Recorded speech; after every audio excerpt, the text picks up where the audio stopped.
Welcome to Conversate, our podcast where we engage in conversation. On this week's episode, Aaron, and Kevin are talking about Ruth chapter 2 as we look at what it means to welcome the outcast, people who maybe don't belong, people who are outsiders. What role do we actually have to play in welcoming them in and giving them grace and loving them like God loves us? Well, that's the point of this conversation today. And as always, in this podcast, we hope that you will take something that you've heard and start another faith-filled conversation with somebody else. As always, we hope you enjoyed this conversation. Kevin. Oh, hey, man. What's up, buddy? What is up, man? It's rainy and gray. I heard we're not going to have sun again for a week. Or a month. Or a year. It'll feel like that, maybe. Got my vitamin D ordered, so we're good. Oh, really? I didn't order it, but my wife, I think, is pursuing that. I've never supplemented. I've heard you should. Yeah. It's, well, I mean, as far as I understand it, vitamin D helps with, like, what, mood? Do you know it's not even a vitamin? I didn't know that. I don't even know what vitamins are, to be honest with you. Like, what is a vitamin? What is it? Yeah, vitamin. They say it's not a vitamin. It's When I hear the word vitamin, all I can Something picture else. is Flintstone characters, all right? oh, like gummy bears? Yeah, like those gummy Flintstone. Yeah. Or I think ours were like chalky and hard when I was growing up. But yeah, so I don't know what a vitamin is, but apparently D is useful to fight off, if you feel a little gloomy or sad when the sun is gone. Well, it's because the sun gives you vitamin D, I guess. Remember we've had this conversation. I don't remember if it was on the podcast or not, but that's why that orange juice that's not really made of orange juice. It's called Sunny D. Because you get No. We did have this conversation. But this also reveals my lack of vitamin knowledge, because I thought that Sunny Delight, aka Sunny D, was called that because it gave you vitamin D, but orange juice gives you vitamin C. and it's not even made out of orange juice. Made out of High fructose corn syrup. pretty much it. I don't know that for a fact. We are talking about things that we don't know a lot about. That's true. That's okay. true. That's more fun. Let's do a whole podcast of stuff where we just speculate on things. You already have a podcast like that you listen to. I know. Sometimes I wish I were on a comedy podcast and not a theological one. Yeah. I think I could hang with stand-up comedians. Well, sure. I mean, it depends how nice they are. At least, you know what? I think I'm funny, and that's what's most important. Yeah. Yeah. Yeah. At least that's how I feel in my own family. In case they're listening. Yeah, exactly. You think I'm funny. That's right. It's just going to brainwash you to believe it. If you say it enough times, they'll go for it. Dude, did you watch Minnesota Vikings this weekend? I did not, but I'm willing to hear about it. I'll just briefly tell you what happened. Sure. And if I briefly tell you, I'm going to give you a recap of the whole game. Excellent. So our main quarterback tore his Achilles tendon the week before. Is that the Justin guy? No, Kirk Cousins. Oh, okay. But our best cornerback, oh my goodness, our best wide receiver, Justin Jefferson, is Yes, also you hurt. mentioned him in a sermon. That's why. So he's hurt. Our great quarterback was hurt. So then our backup quarterback was a rookie, and so he had to go into the game and finish out the game, but then he was going to be the starter. But then they picked up another quarterback in the trade, like just the midweek last week. I never heard of this dude. So then in the game, the rookie quarterback was the one that started the game because he's been there longer, and he got hurt on the second drive, got a concussion, got knocked out. Oof. This other quarterback comes in and dominates. No kidding. It was incredible. Who are you guys playing? The Falcons. Are they any good? I don't know. But it was really sloppy for a while, and then came back, and we were down with and had to drive the whole field with 2 minutes with this backup quarterback, and he threw a game-winning touchdown with 20 seconds left to go. No kidding. That's exciting, man. Super exciting. That is very exciting. That's dramatic. Really dramatic. Yeah. It's a good story. Yeah. Yeah. People, it's like a story of somebody who doesn't belong. Yeah. And then is totally redeemed. That's right. Yeah. Like, this quarterback out of nowhere. Exactly. No one's ever heard of him. Yeah. Like, who is this guy? Yeah, exactly. Can we trust him even? Right. Well, anyways. I don't know. Oh, wait, Ruth. Who's she? Yeah. Well, she's that lady we've been talking about. She's that lady. The Moabite who came with Naomi. The Moab. Yeah, better known as. I was hoping that The you would Moabite. quote the servant in chapter 2. That's what I was saying, because I said, who is that woman? Who is Ruth? You're supposed to tell me. That young Moabite. Exactly. She's that young Moabite. You know the one. We've seen her around. Yeah. All right, let's move it. Sure. Because I like to move it. I like to. What movie is that from? It's an Animal, Madagascar. Sorry, I got a full night's sleep last night, so Yeah, you're really. It was I'm funny. spirited. It was funny yesterday at the beginning of worship when you were talking about the sleep, and the sleep that you didn't have, but the coffee that you did. Or I don't know if you alluded to having coffee. No. I almost made a comment because you were being your body was moving a lot. Yeah. And I was like, he's had coffee. But I knew that already. 'Cause we had already talked about that. I was pushing through. My mind felt like mush. Anyways. Yeah, so Ruth too. Ruth, that's what we're doing. Yeah.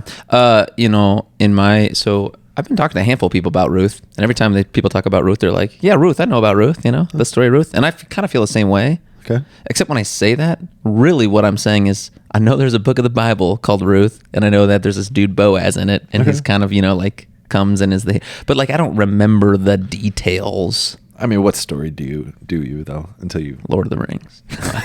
No, I don't know. You're right.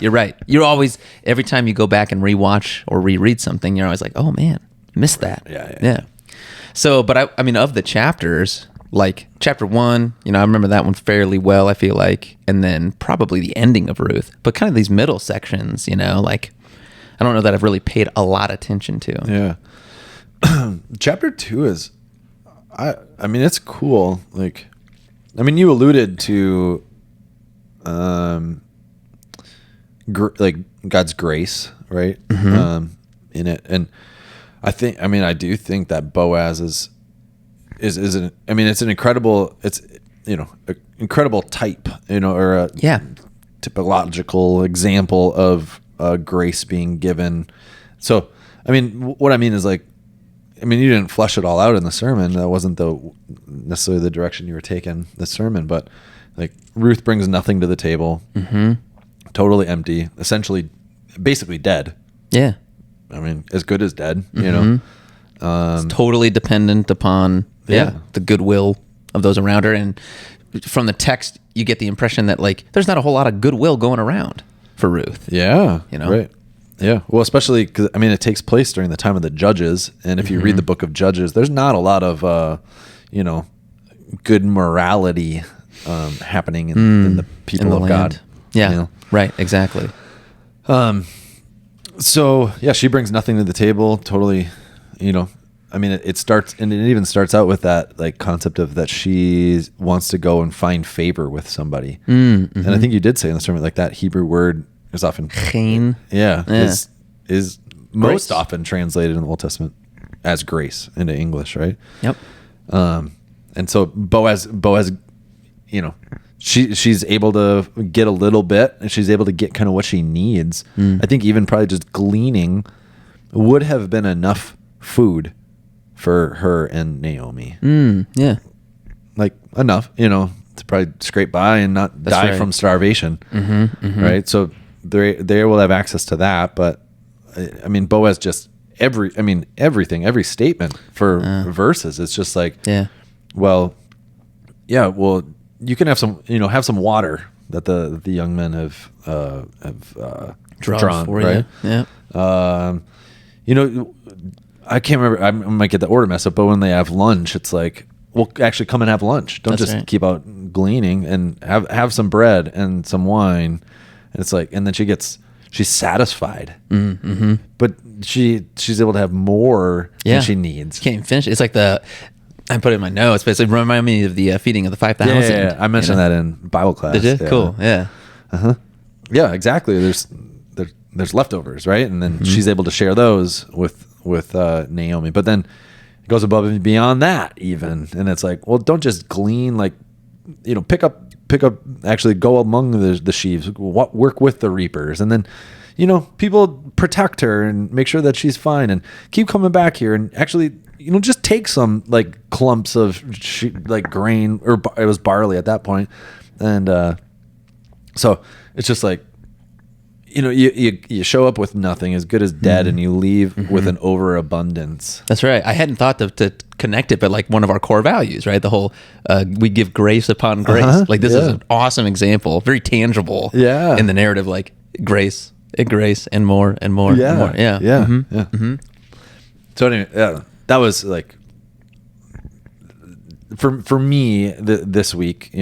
Reading it, like that was my bigger takeaway that I was like, it was just smacking me in the face, Yeah. But as you said, like with anytime we read the scripture, we go back and read it and something new. But for whatever reason, for me, I've read Ruth and I've taught on it before too, but that one was hitting me in a different way this week. So I mean, I'm very cool. Well, I mean, that's sort of what fills, I think, Boaz as the grace giver.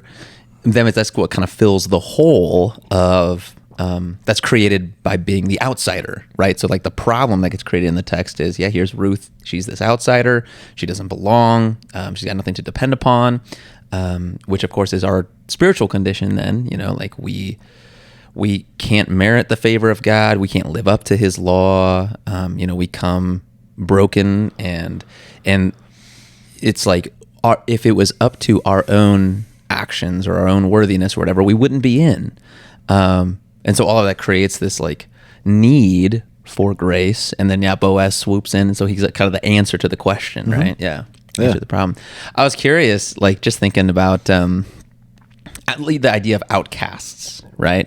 Or being the odd one out. Like, can you think of a time in your life when that was you, or maybe an example from your life where that was, even if it wasn't you, where it was like obvious, like where it was like very clear? Mm-hmm. I usually spell outcast with a K. Yeah, I should have mentioned Andre 3000. Sorry, it's a little nod to... It's a little hip-hop illusion there, guys. Oh, yeah, for sure.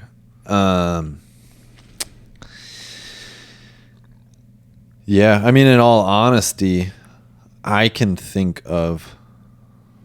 Well, the stuff that jumps out to me more often is the times where I was keeping people out. Sure. Yeah.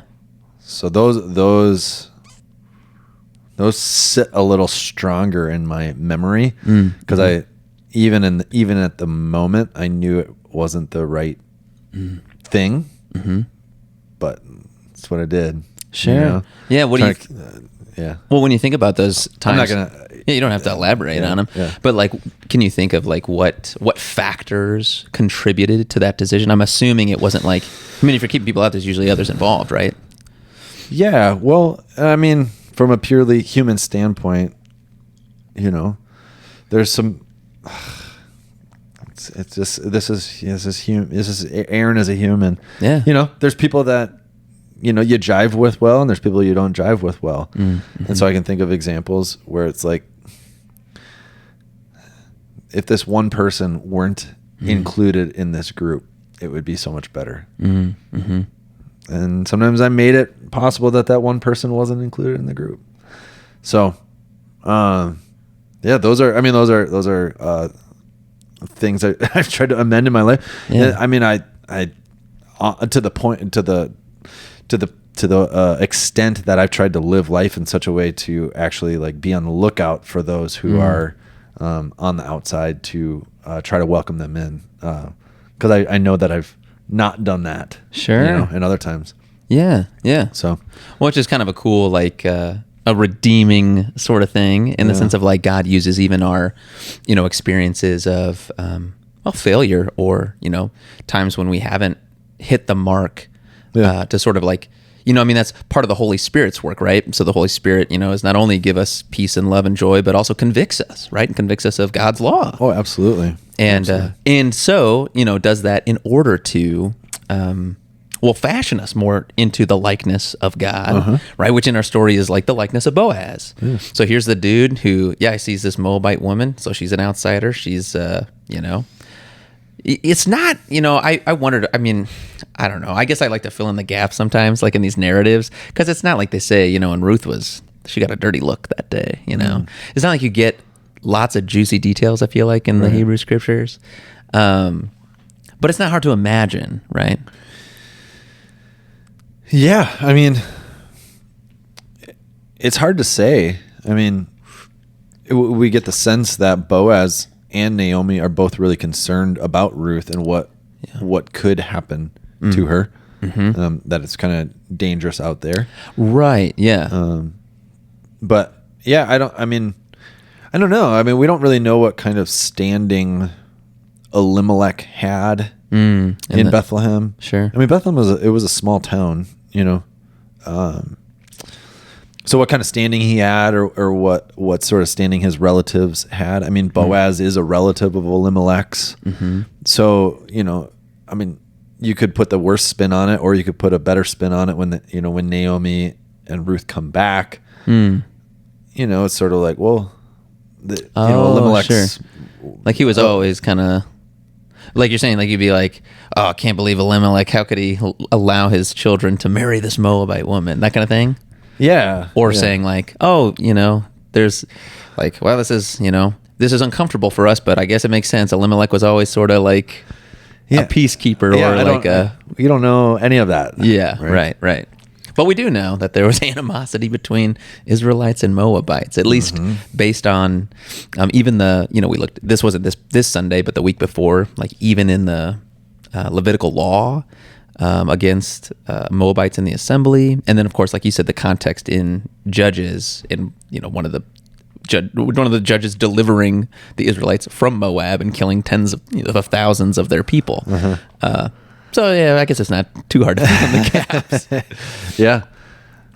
Yeah. But I mean, again, both Ruth, both Naomi and Boaz do stress, even in chapter 2 too. Like, Boaz has to tell the young men, like, make sure she's not insulted or assaulted even, and and even keep your hands off her. Yeah. So it sure seems like it wasn't a good go for Ruth, or if it, I mean, we don't know how long they had been back before she went to glean, do we? No, I don't think so. Well, I guess it must have been quick though, because they went back at the barley harvest, and it's during that time. And it's that time, so yeah, it's probably pretty quick turnaround. And if they're going to need to eat, yeah, it makes sense. So, yeah, but I mean, I said I could. The memories that are stronger are the ones where I left people out, but I can think of plenty of times where whether it was true or not, where I at least felt like I was missing out. That I think that FOMO. Fear of missing out. I think there's a real aspect to that sometimes. I have enough self-confidence that I don't really care, but also I kind of care at the same time, and some of those things are, when I was, I mean, especially when you're younger, but as friend groups are developing and stuff, and this friend group goes off and does something, and you didn't get invited. Yep. I mean, actually, as you're talking, here's what's filling up my mind is there was a movie that my older brother made in high school with a bunch of his friends, and I was friends with a bunch of his friends, which was really nice of my older brother. Like, he kind of brought me along.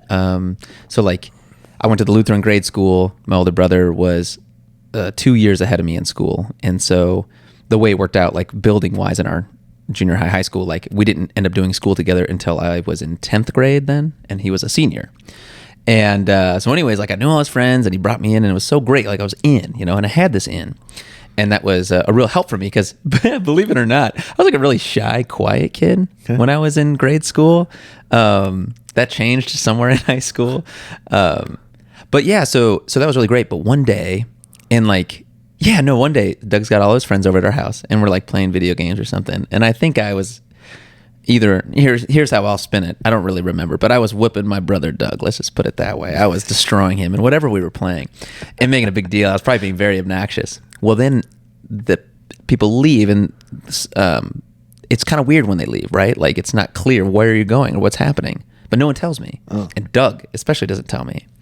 and they went to go film part of this movie. So they made a movie. It was for like a class, but there was one scene with a ton of people in it. And it was this awesome like Jedi fight scene in our high school. And tons of Doug's friends and even my peers who were like closer in age to me than him were in it. But because it was that day, he did not invite me to be a part of that.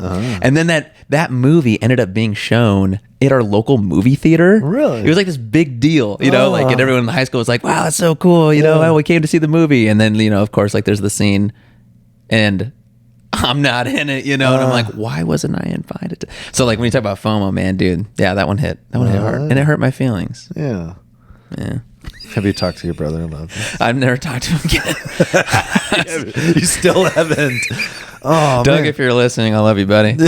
No, no, but you know, what's amazing to me, or I think part of what I wanted to get at in the sermon, and it's kind of repeated in Judges too. You bring up how the people are sort of there's a moral deficiency going on in the land, and people continually are getting themselves into trouble because of their basic stupidity, right? Like living contrary to God. What's the line, right? They were doing what was right in their own eyes. What was right in their own eyes, and then it causes trouble, and then God sends a deliverer, and he rescues them, and they're like, oh my gosh, thank you, you know? And then they go back to doing the same thing. And part of my wondering was like, look, if you've been in that situation where you were the one that was cut out, because this is what I hear God doing in the law to the people, is like remember that. And don't forget that as you see these other situations, happen. Like live out from that memory and reach out, like I did to you. But just like in Judges, people don't, because even the people here in Israel aren't doing that for Ruth the Moabite. I mean, Boaz is, but there's all these. I mean, it seems evident that there's danger in the land, and they're not living. Things aren't, peaceful and great for Ruth the Moabite. Yeah.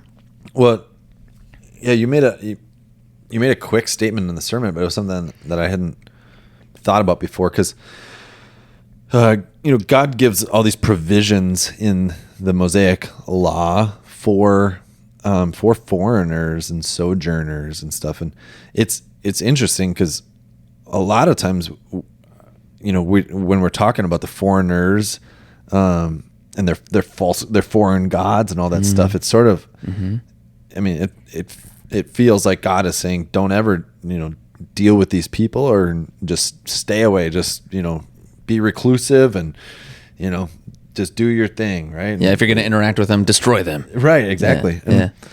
I mean, there's lots of those examples. But the Mosaic law provides lots of care and concern for the sojourner and for the foreigner. And what you said in your sermon was, a lot of those laws, God says, do this for them because you were that, when you were in Egypt. Right. You were slaves. You were dealt with harshly. And so, yeah, it's yeah, human sinfulness, it's we're often, if we're not conscientious, if we don't pay attention, I think we're naturally bound to kind of commit the sins that were committed against us.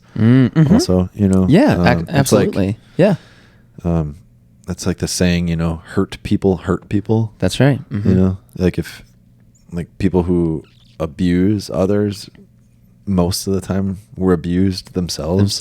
Yep. And so the logic of like, I mean, it makes sense to say like, don't, like you were hurt. Why would you ever want to hurt somebody else? But sometimes I think our it's built into our human nature. Yeah. Our old Adam, if you will. Right. Yeah. Obviously, God has the capacity to redeem that and change that story, and he does that all the time in people's lives. That's right. Many of you listening to this, but I think apart from Christ, we're not going to. That's exactly what I would say. Like, so to sort of do eye for an eye or tooth for a tooth or whatever Jesus says in the New Testament, like to treat people that way would be spiritually weak. That would be a spiritually weak thing to do.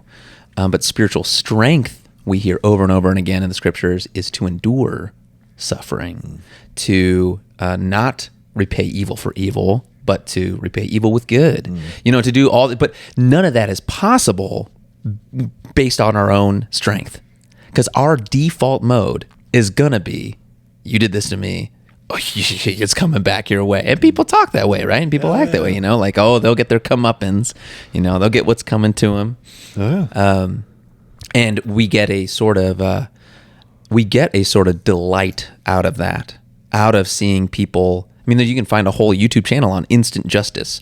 So people doing, things where it's like they shouldn't have done that, and then immediately their situation turns around on them for their worse, and it's like, yes, part of you's like, yes. And especially if it's been done to you, the absolute natural response is going to be, I want to do it back to them.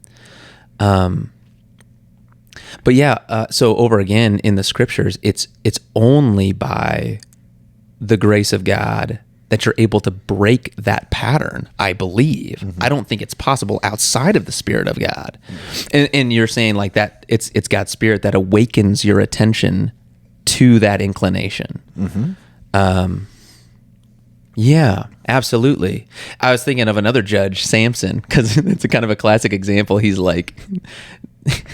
The Philistines are, like they're coming after him, but it's like they kind of have reason to, because he like burned down their crops, and he like tied flames to foxes' tails, I think. It's a crazy story. And then they're like, cool way to burn something down. The Israelites come for Samson, and they're like, dude, you need to give yourself in to these Philistines, man. It's horrible for us. And they're like, why'd you do that to them? He's like, because they did stuff to me, And so Samson's kind of this example of someone who is actually very spiritually weak. There's all sorts of things in the text that show that he's not in line with the heart of God. But then he does give himself in, and God ends up using him to bring about punishment on the Philistines. But this time it's not because... It's not Samson getting his revenge, right? It's God delivering his justice. And it's a very different thing. Yeah. Certainly a hard one for us to swallow and practice. Yeah. And to know, what's what, but yeah. When is God calling? I mean, I would say in general, well, it's, we'd follow the New Testament, right? If what was Paul say? Yeah, don't return evil for evil. Return it with kindness and heap burning coals on their head, and don't avenge yourself. I think the invitation for us as followers of Jesus. Actually, someone asked me on the way out of church. I wonder how, and this is poignant. I don't know if this is a wormhole that we have time to explore, but it's sort of like, how would an Israelite person hear this story today? In terms of the outsider, in terms of Hamas, and I don't know. I'm gonna shut up now. You answer that. Yeah, I mean, it's certainly.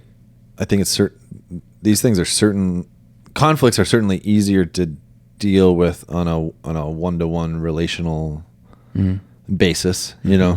Between you get Boaz and Ruth, and they can kind of sort out what they need to sort out themselves. But when you end up with, nations or large groups at warfare, and, the offense of some affecting the whole,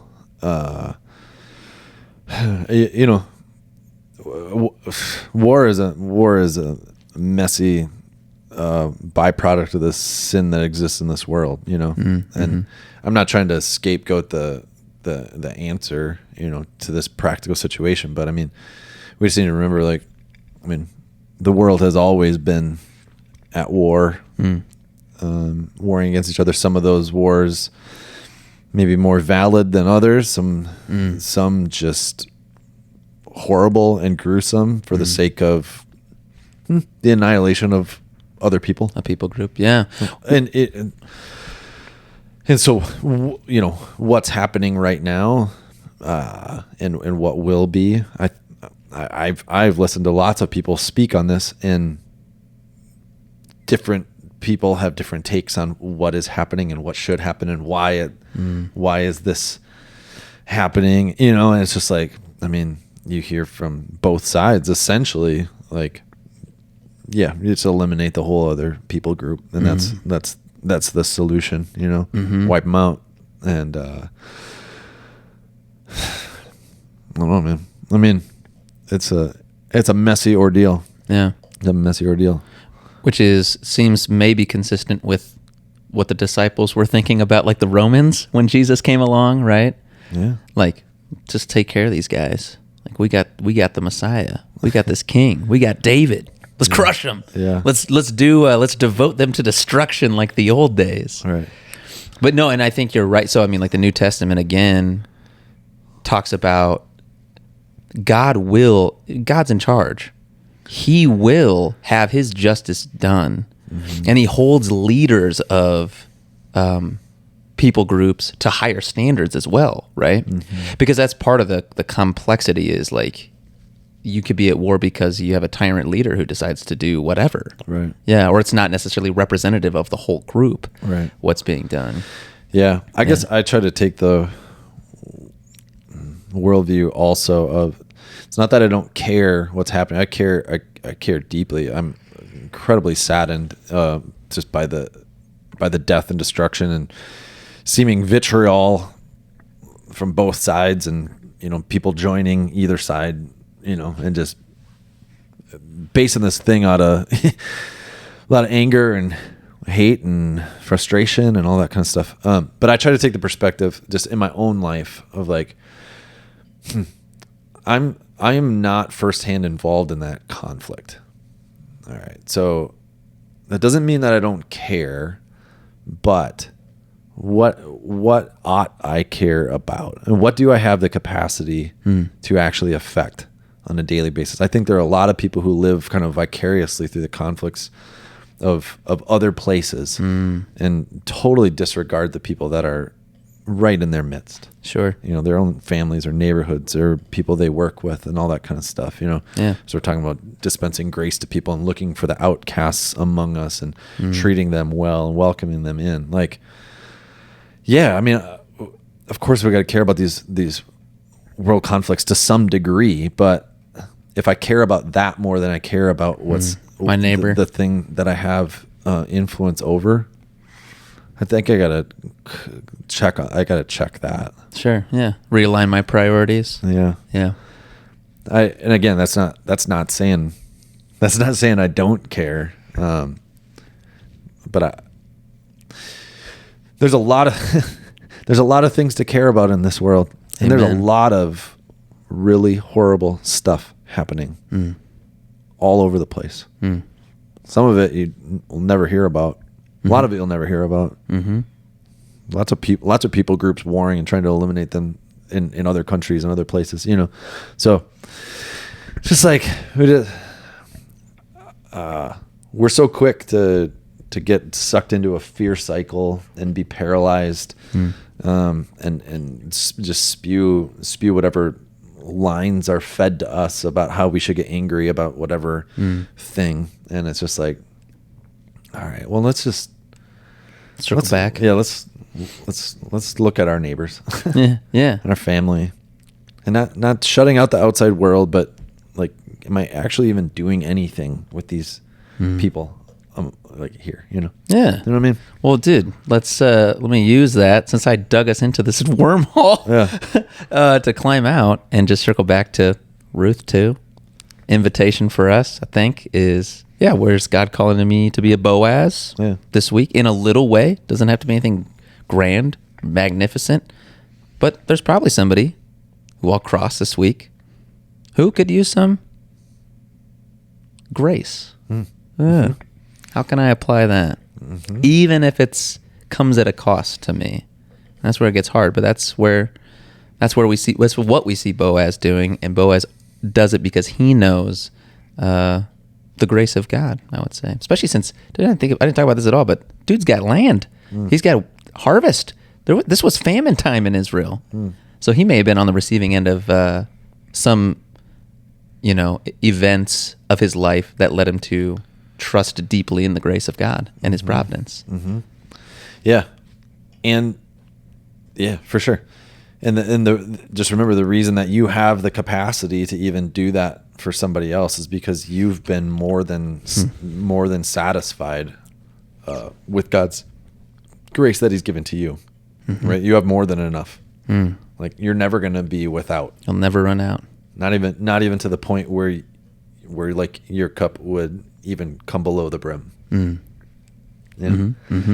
So grace upon grace. Yeah, let it flow. Yeah. Awesome. Okay, good chatting, buddy. Hey, the narrative is heating up though. Oh, buddy. Is it a little teaser for next week? Ruth chapter 3. Read it.